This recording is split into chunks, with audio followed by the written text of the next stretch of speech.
Good morning everyone, it's Sam here. I'm in Basingstoke at my stand.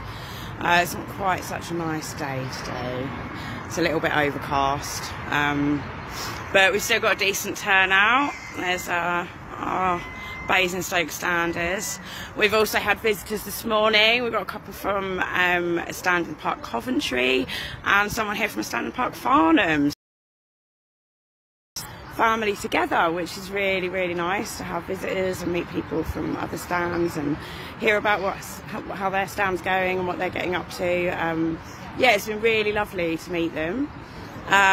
We were planning to do more of our outreach this morning, you know, for the kids' COVID jabs that we do usually alongside our stand every Sunday. Because of the weather, the park's kind of pretty empty, so we've kind of given it a miss this week, just this Sunday, just because it is so empty. It's yeah, but we had a really good one on Wednesday. We came out, reached a lot of people. We were here for about 5 hours on Wednesday afternoon. Had a lot of really good discussions, a lot of people kind of really interested to hear what we had to say, took the information and asked a lot of questions. We had some brilliant chats. We had actually a couple of people came back along the path and sort of said, you know, I've read the information and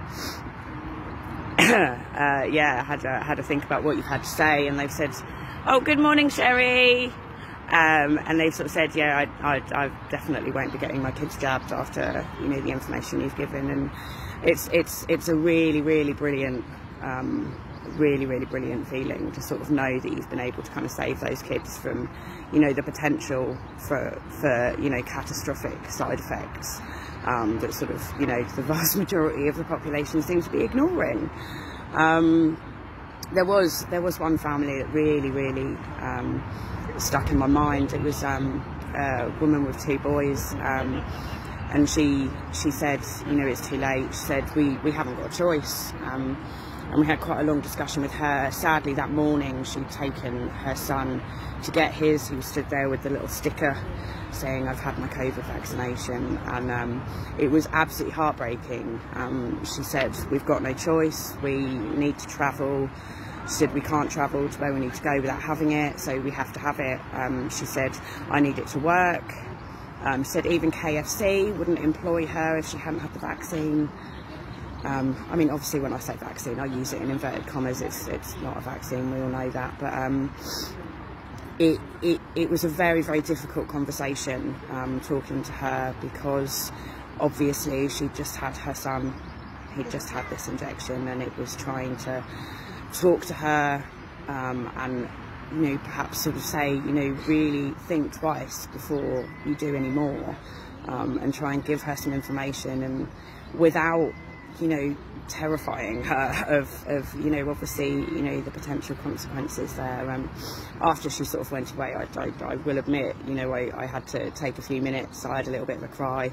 It was it really touched me, and it was just the fact that there are people all over the place that are just being heavily coerced into this. You know, they feel like they have no choice, and for me, it was one of the, you know, as well as obviously, you know, as I just said, you know, there are parents where we have, you know, changed their mind, parents that we have made a difference with, but, you know, connecting with people that are still really feeling like they've had no choice. You can reach out to them. We gave her some websites and, you know, places where she can go for support, because there are, obviously, as we know, you know, plenty of places that are fighting, you know, these ridiculous mandates, and will give template letters and, you know, support for people that are in this position. But I do just think it's really important to be out there, you know, making people aware that they're not alone, that there is a choice,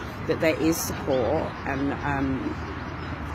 you know, just really trying to make a difference to people, because it's a really awful situation. But yes, yes, sorry, my mind's just gone completely blank now. But yeah, I mean, overall there was that, as I say, that one family, but overall the outreach that we do is always really, really positive, and we have a really good response to it. And I would, you know, highly encourage everybody, you know, to sort of get their standards together and you know, get out there and talk to people, because there are a lot more people on the same page as us than we think, and there's still a lot of people that aren't aware that there are our little communities, you know, all over the country. There's, I think, about 700 stands in the UK, and people still don't know that there are loads of us meeting every Sunday, you know, doing not just the outreach and, you know, trying to make a difference, but that, you know, we are building communities, we are building friendships, support networks, and, you know, the basis for, you know, how we're going to get through this. So the more people we can reach, the better. So yeah, I would say get out there and you know, just try and reach people, because there are lots of people out there that still need to know that they're not alone and that there are people here that can support them. I still kind of think that, you know, it's a big part of why we're here, why we can see, why we know what we know. We're here to help, you know, we're here to help humanity lead us through this time and put us back on course for a better future. And I think if we all work together, we all do our bit, then we have a really good chance of doing that. I think there's a lot of hope. So my message to you all is don't give up, don't abandon your stands. Keep going, keep building those networks, and keep doing what you're doing. You're all amazing. I respect you all so much, everybody, what you're doing. It's a fab thing to be a part of. So yeah, that's me. I hope you're all having a lovely Sunday, and I will speak to you all again soon. I'll give you a quick spin round just around our park in just a minute. But yeah, lots of love.